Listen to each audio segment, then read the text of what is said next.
Hello, good evening, everyone. My name is Ramesh, Ramanathan. I represent this company called ABM Knowledgeware.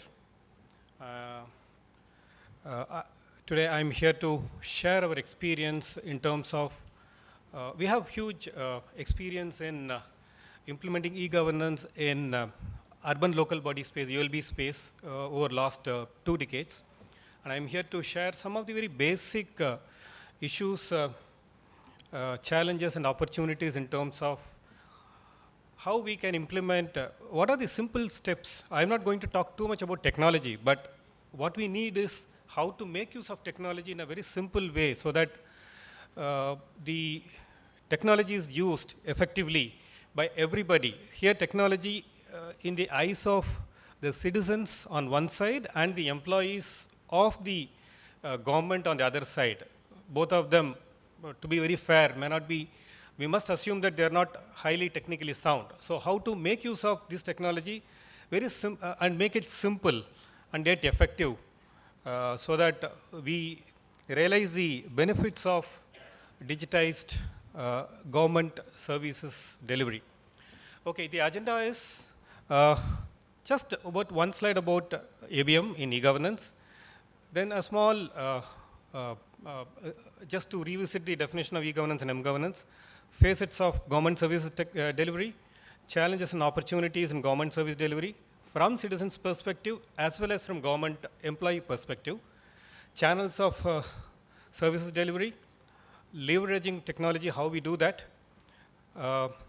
and just to give you a perspective, a flavor of what ABM has done in the projects currently in the mobile apps and the government of Maharashtra's 15 services in RTS, right to services, and then the capacity building.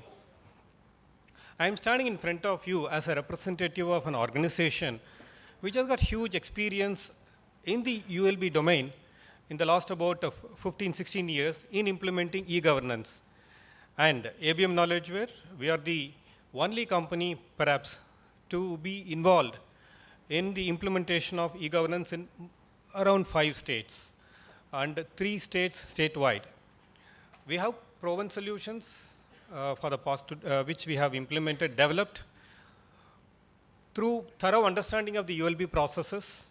And we also take pride in saying that one of our early implementations in Kalyan Dombivli Municipal Corporation, not very far from here, which celebrated 10 years of e-governance. Very rare for a government body to celebrate 10 years in e-governance.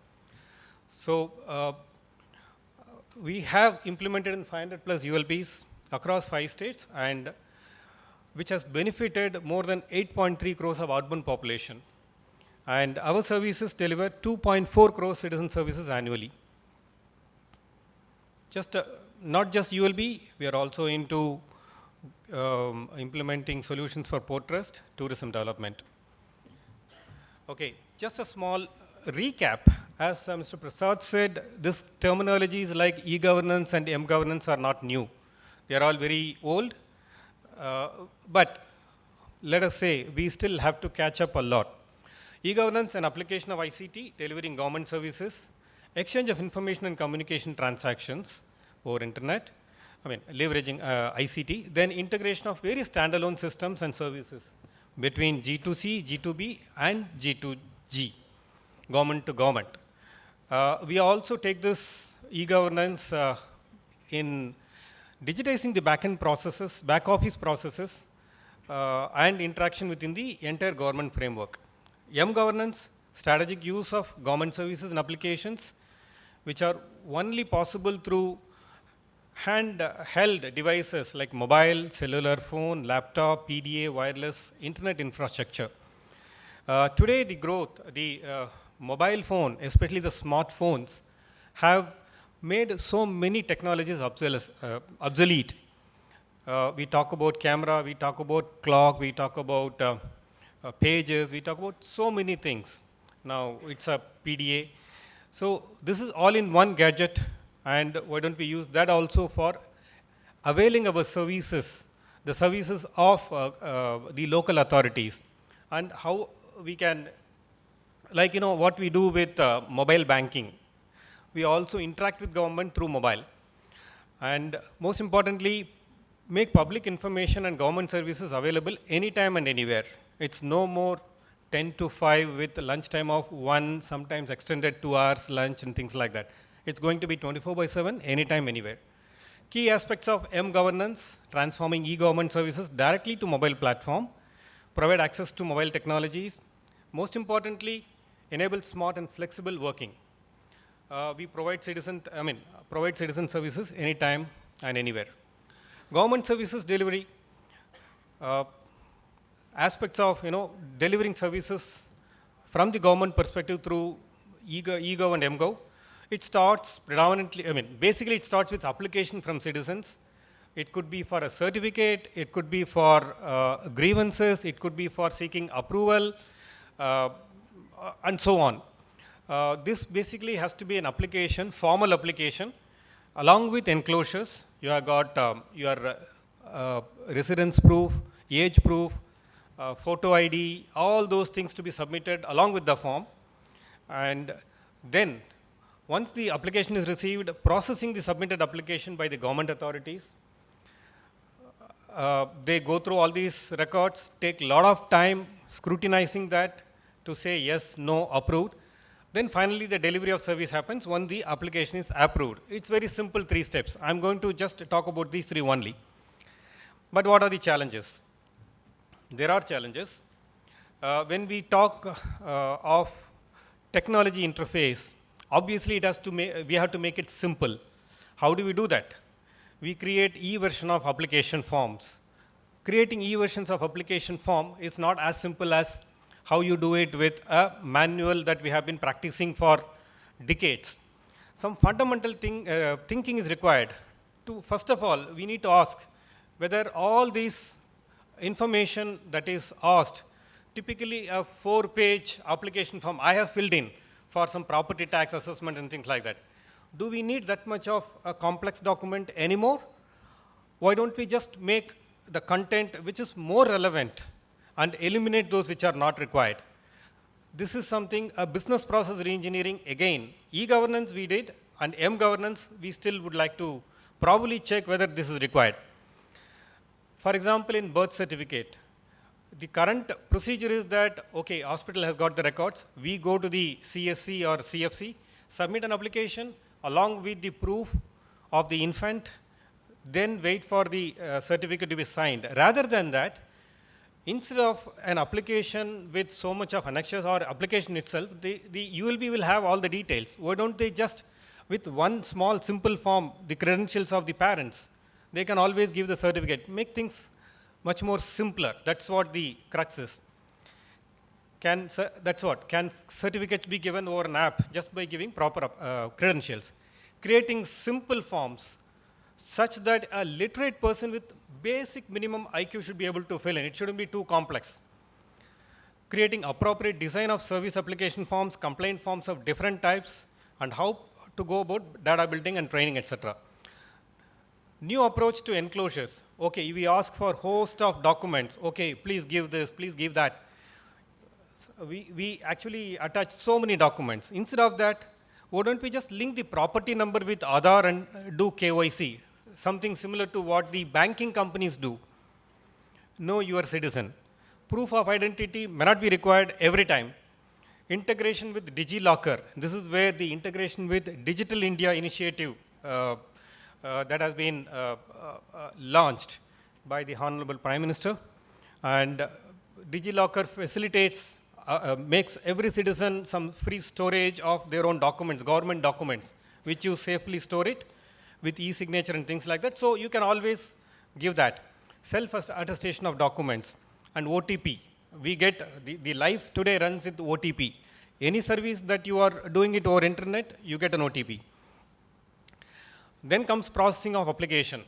Study and review the workflow. Do we have to go through the entire hierarchy of from top to bottom or bottom up?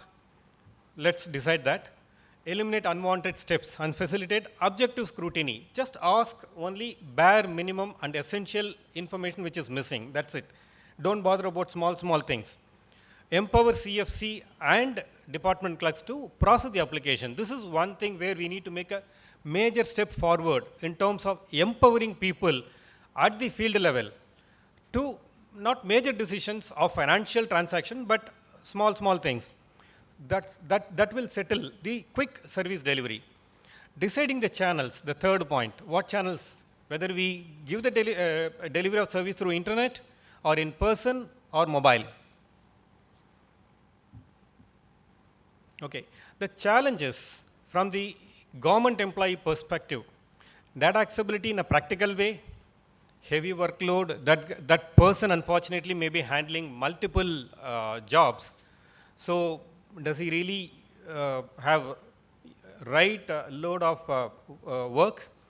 Then lack of empowerment, probably this again from the employee perspective. How do we leverage the technology? Use mobile and social media for maximizing citizen participation in eGov and mGov. Reduce dependence on ULB wherever possible. For example, I come from a place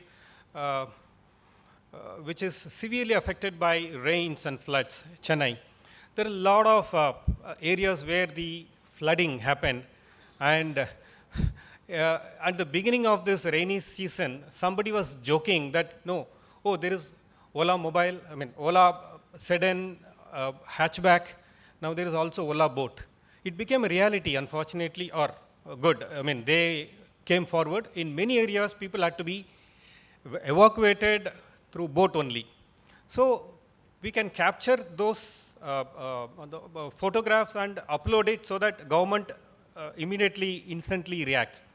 Eliminate duplicating efforts of various departments like property tax, revenue. They should work with the public health engineering, that water supply, so that they exchange the information and share the information so that one person goes, or they don't have to do duplicate, they don't have to do work individually, duplicate the work. Okay, these are the services currently included in Right to Public Services by Government of Maharashtra. These are the services. Most of them can be delivered through mGovernance. Just a quick list of initiatives that ABM has done in some of the projects. Currently, we are implementing eGovernance in 141 ULBs across Bihar. It's a place, one of the underdeveloped states, where we are implementing some of the mobile apps services. Birth and death certificate, you can view registration, get services, property tax, right to information, then water billing, know your dues, pay your dues, building permission, check your application status, progress update by photograph, market license. If you are a trader, you can apply for license and view the status over mobile, advertisement and hoarding, rent and lease, and one component which is for the employees of the ULB, which is the HRMS. The employees, they can apply for leave through mobile, and this will go to his boss. Mr. Ramesh, we have time constraints, so I just request you. Thank you. So this is just some of the screenshots. I am towards the end of the thing. I'm just sharing the experience at the ground level as to how, a flavor of how the mobile app looks like in your screen.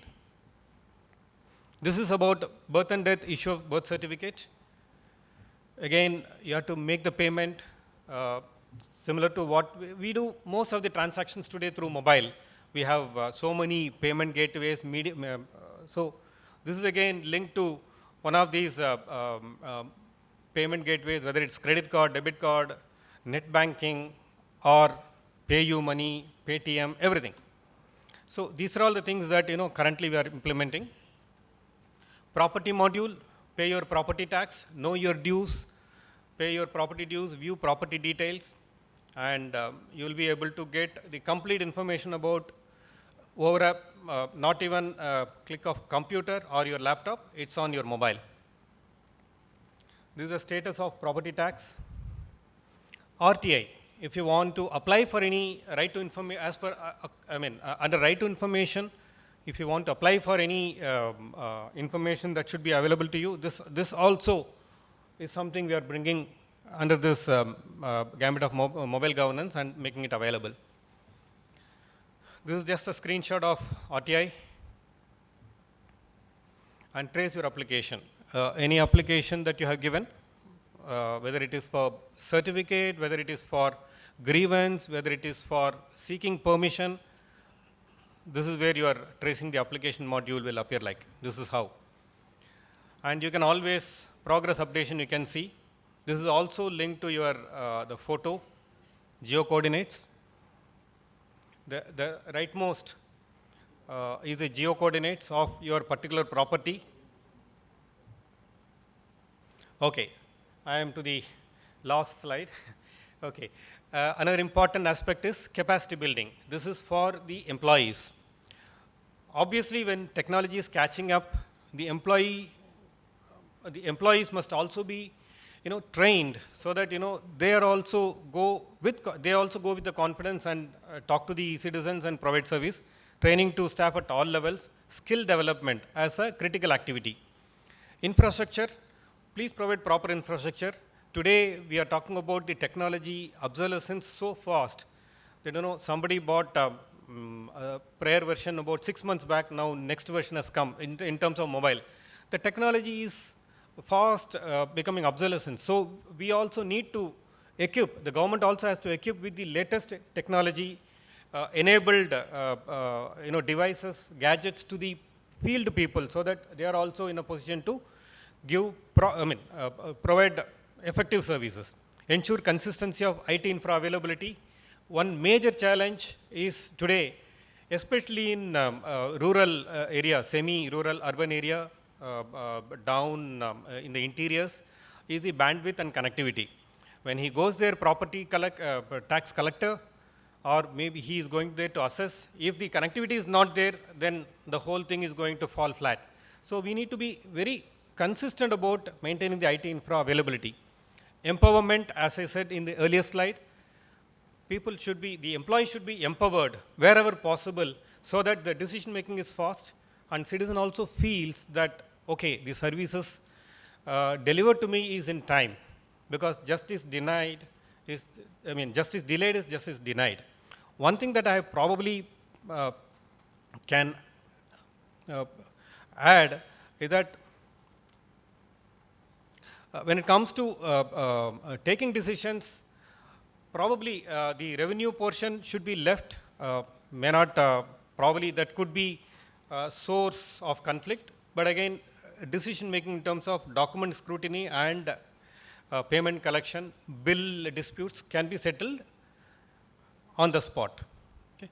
So I have kept this presentation specifically non-technical, so that when it comes to the interface where the rubber meets the road, it's not technology, it is going to be the simple usage of technology, how people perceive. So these are the challenges that as pioneers and front runners in ULB space that we are finding it, where we are implementing it. That is why the emphasis is more on processes rather than technology. Thank you. Thanks very much.